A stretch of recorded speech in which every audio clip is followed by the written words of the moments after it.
Okay then, Kieran, this is your first session here at Swim Therapy. Having a good look at where we began and worked on the breaststroke particularly today. This is your first swim.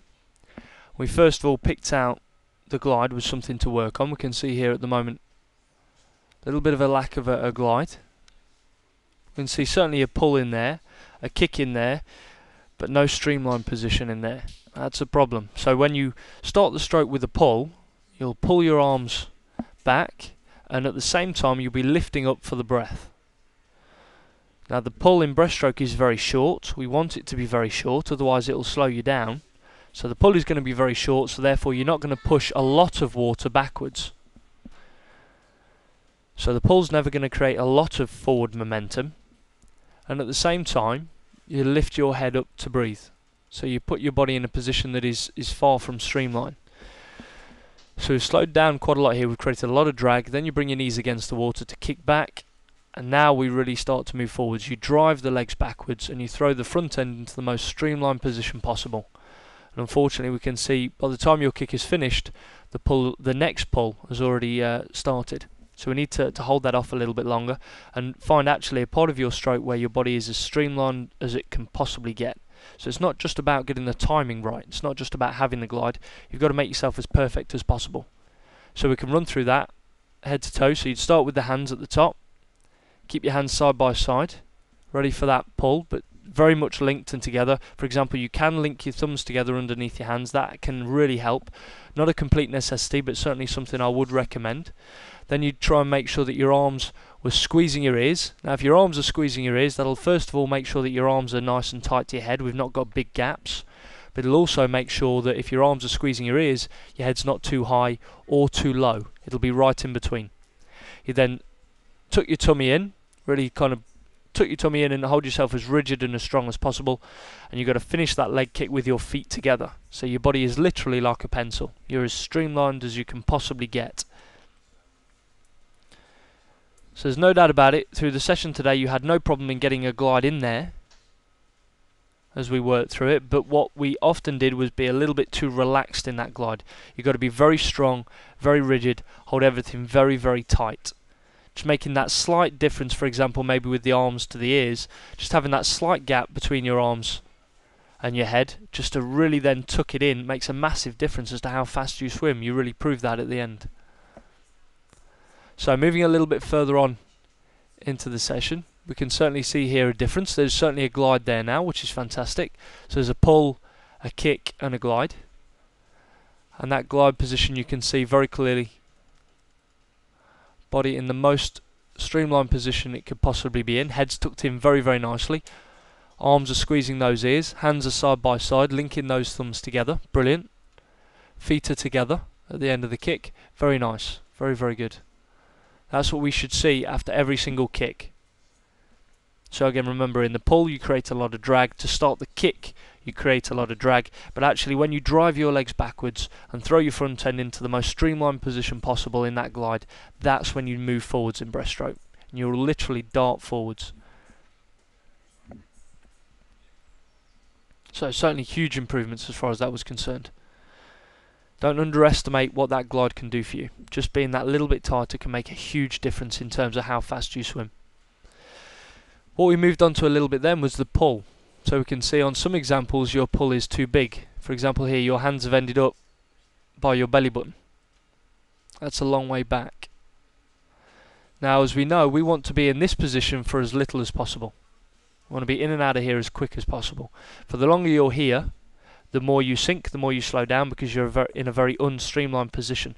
Lots of resistance for the water to push against. So definitely need to be in and out of there a lot quicker. So hopefully you're going to go through the pull very, very quick. It's going to be quite quick, quite explosive, quite rapid.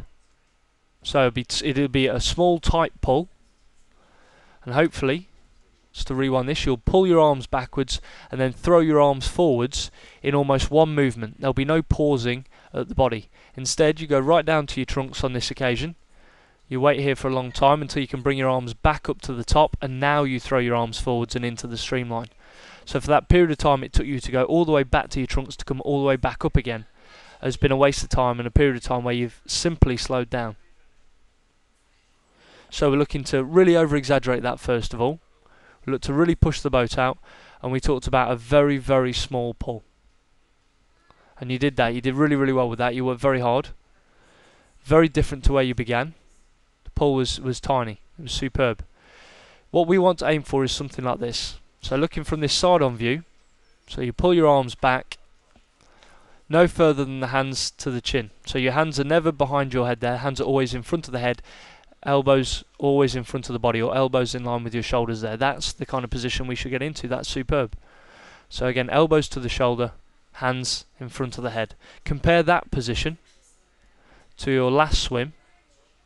You can see very, very different there. Elbows right back by your belly button. Again, your hands are very much behind your head. Again, next stroke, same thing. Pull your arms back, and they've gone so far back, they've gone past your head. Your elbows have gone way past your shoulders. So that pull is too big. Now, width is not so much the issue. Width is not something we're too worried about right now at all. I want you to just make sure your pull is not too long.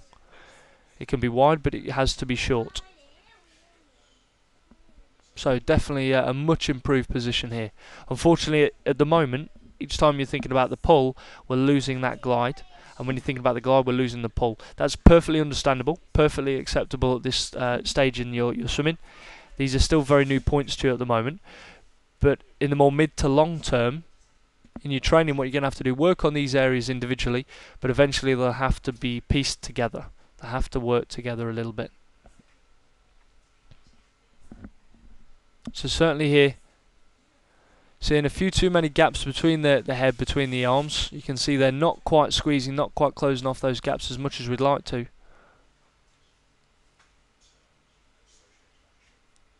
We'd definitely like to tuck in that little bit more.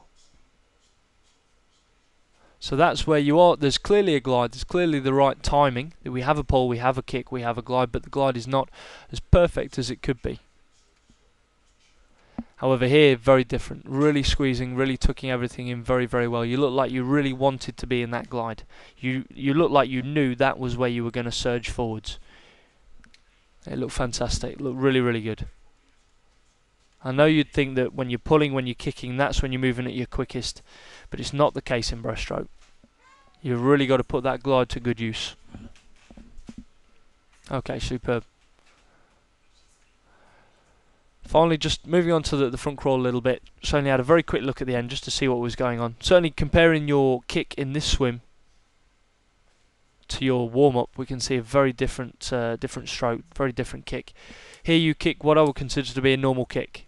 This is a normal amount of kicking, a good amount of kicking, not too much, not too little, exactly where we'd expect to be. However, in your warm-up, very, very different. When you warmed up, you really weren't kicking too much at all. The legs were really just coming along for the ride. They were hanging out the back. Now obviously you're working hard on your leg kick when you've got a board in your hand, which I think is fantastic. Certainly putting the pressure on.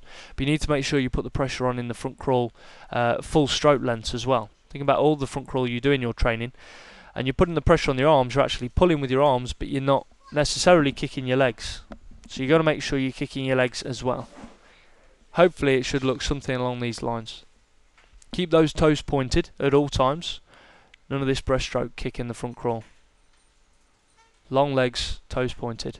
Certainly here it becomes very noticeable as you go through this front crawl swim that your head is moving around quite a bit. So whereas you should always be looking pretty much directly at us, apart from when you breathe of course, you can see instead your head is wobbling around quite a lot. This is a perfect example.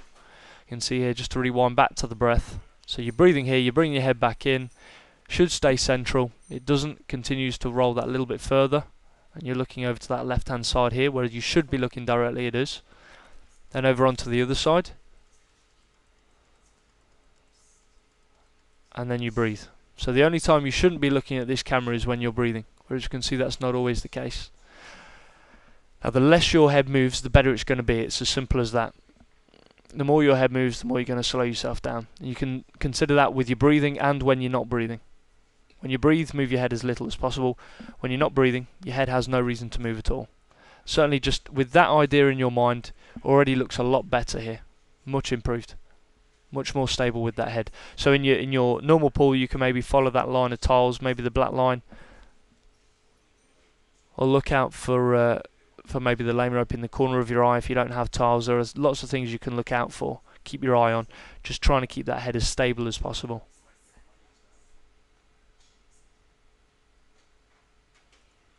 Superb. So that was your last swim there, young man. And that's everything we talked about and everything we worked on today. Good luck with all that. If you would like to go over anything else again at all, any questions or queries that you may have at any time, we're always available. Give us a call or send us an email. Be more than happy to have another chat. Try not to overload yourself too much at all. Take one thing at a time. And hopefully once these things have become a little bit more natural, a little bit more automatic, we can then start to add to that and build on top a little bit more. Start to talk about some other areas. Okay, superb. Very well done indeed. Good luck, and I'll see you again soon. Take care, mate. Bye-bye.